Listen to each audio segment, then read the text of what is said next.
Okay, so I'm gonna demonstrate how you put the kiffel dough together.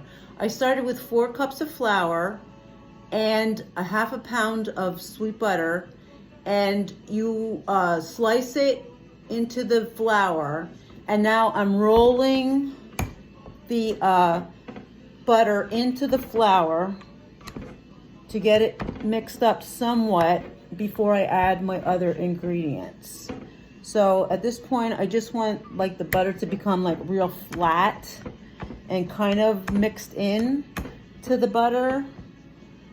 I'm gonna scrape it off my rolling pin, get everything in there, and then I'm going to form a well with everything, with the flour and butter. I'm gonna form a well, and then I'm going to add in 3 egg yolks.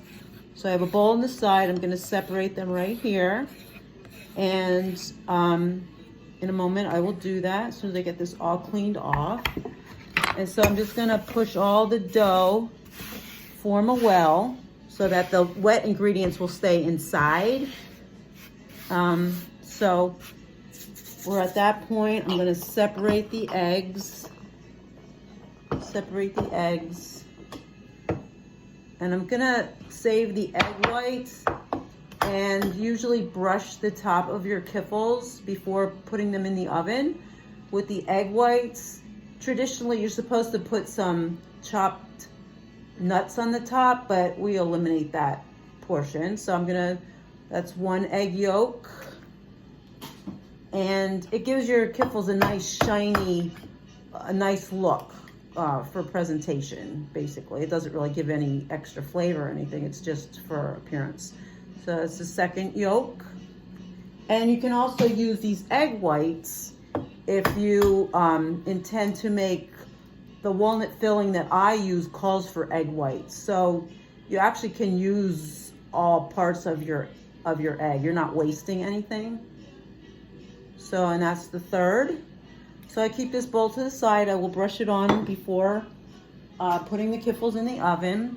So we're gonna add a teaspoon of vanilla. And then we will start mixing the dough by hand. So that's basically all the ingredients. And I'm gonna be making poppy seed today. So I just got canned. It's very hard to find the fillings anymore for these things. They did have other fillings, but I was looking for poppy seed today because I had requests for poppy seed kiffels. So we did the 4 cups of flour, a half a pound of butter, a teaspoon of vanilla, the egg yolks, and then we also add sour cream. Those are other wet ingredients. Usually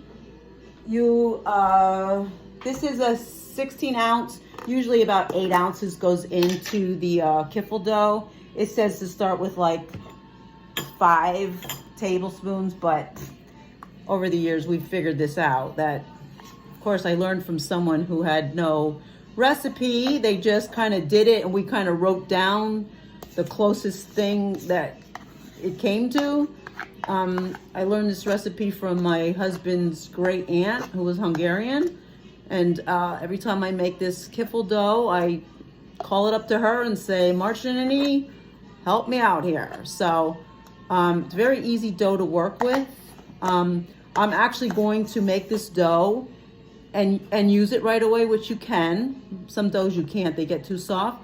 But this dough is very easy to work with. I could use it right away. Normally you would refrigerate it at least an hour before using it. We typically make your doughs one day, do your cookies the next. It's a lot to do it all in one day, but I'm only making 1 batch. So I figured I could easily do this. So I'm just gonna start mixing by hand, and it's very wet and gooey, but it's amazing how you start with this pile of mush and it becomes a very pliable dough. And once it cleans off of your hands really good, you know that it's all together. So this takes a little bit of time, and that's why I am going to pre-make the dough for us, because as you can see, it's a very messy process. And that's why I thought I would show you this video of how to put the dough together, because we're going to be eliminating that part. I'm going to be bringing the doughs already made. So I'm going to continue to knead this, get it together, make sure all your ingredients are mixed well. Just keep like squishing it. And the important part about making these cookies is you want to really get in there and do this, because you want to get the feel for the proper feel for the dough. You know when a dough is ready to be done. It just has the right texture, the right pliability, and it's something that you have to kind of acquire, that you know that your dough is right. Now we've kind of, my mother-in-law, myself, and my daughter, we used to do this every year. Kiffles were usually the last ones we made, because we don't like to hold these too long. We like these to be as fresh as possible. I don't usually like to freeze cookies. It is possible to do them. I'm not sure if I think I made these for my daughter's wedding. At that point, I probably made them and froze them. I don't even remember. But we used to make a cookie called the Lady Fingers, which is a dough that you wrap around a dowel and bake and then fill. We usually filled it. We came up with the best chocolate recipe, so that's what we went for. Those are my daughter's favorite. She calls them crack because she will not share them with anybody. I take them out to her. She hides them in the freezer, and she's always at them. So, and then we used to make our cutouts second, and then we would make the kiffles. So we had 3 heavy-duty cookies that we used to make for the holidays, and then we would split them. My daughter's actually a very good baker. She doesn't choose to do it right now because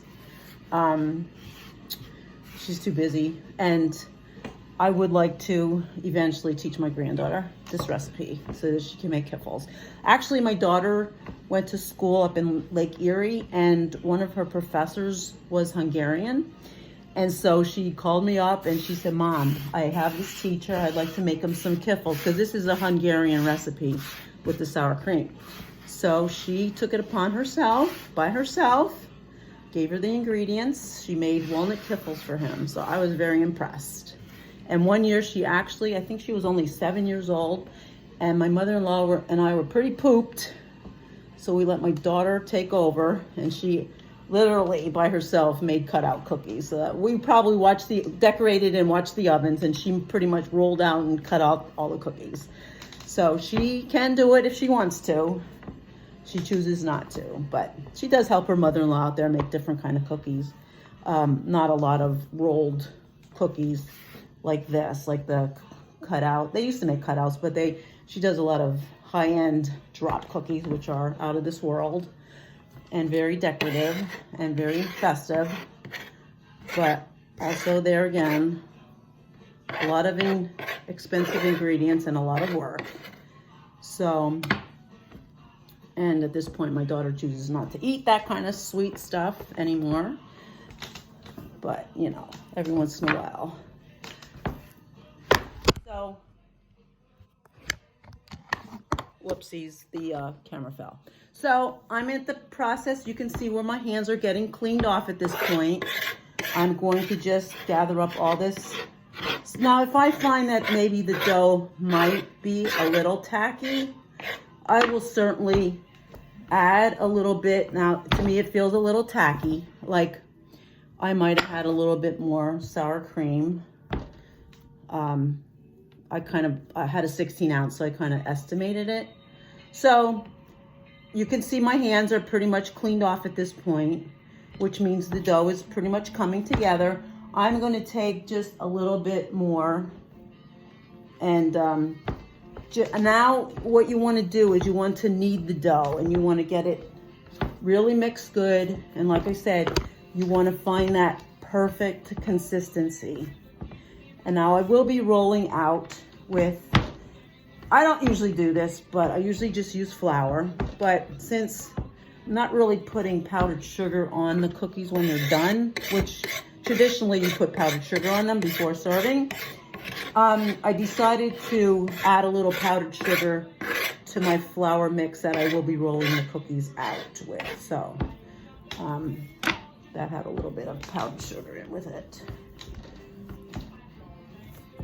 which I might just go and grab just some plain flour.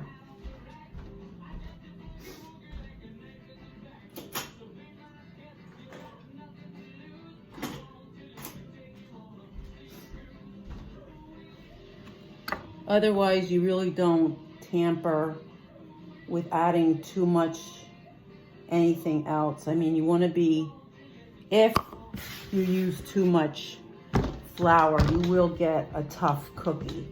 But now I can feel that with adding that, just that little bit of flour, I'm picking up the right consistency, and it is also coming off my hands a little bit better.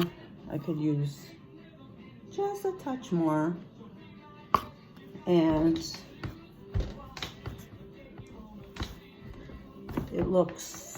it feels much better. More, you can see how it's so easy to work.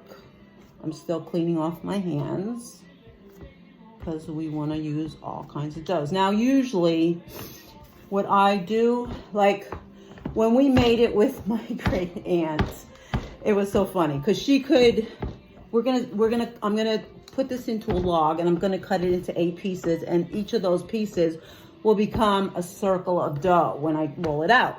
Now, of course, being 80 some years old when she showed us this recipe, she was able to pretty much put it into a perfect circle.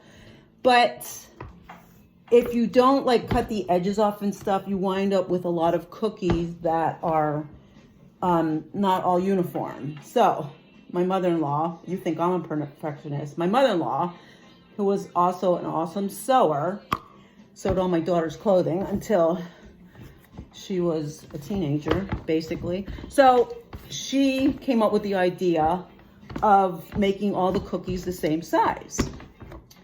So we started using a large pot lid to create the circle. And then you can see once we start making the kiffels, we will cut them into a pie shape, and then any excess, we will re-roll it. Maybe I'll keep the ends, stick them in the fridge for a little bit since I'm using fresh dough. And then we will rework it and then keep getting more kiffels. Typically, you get 64 from a batch of dough like this, but you can get more because we're cutting off those extra end pieces.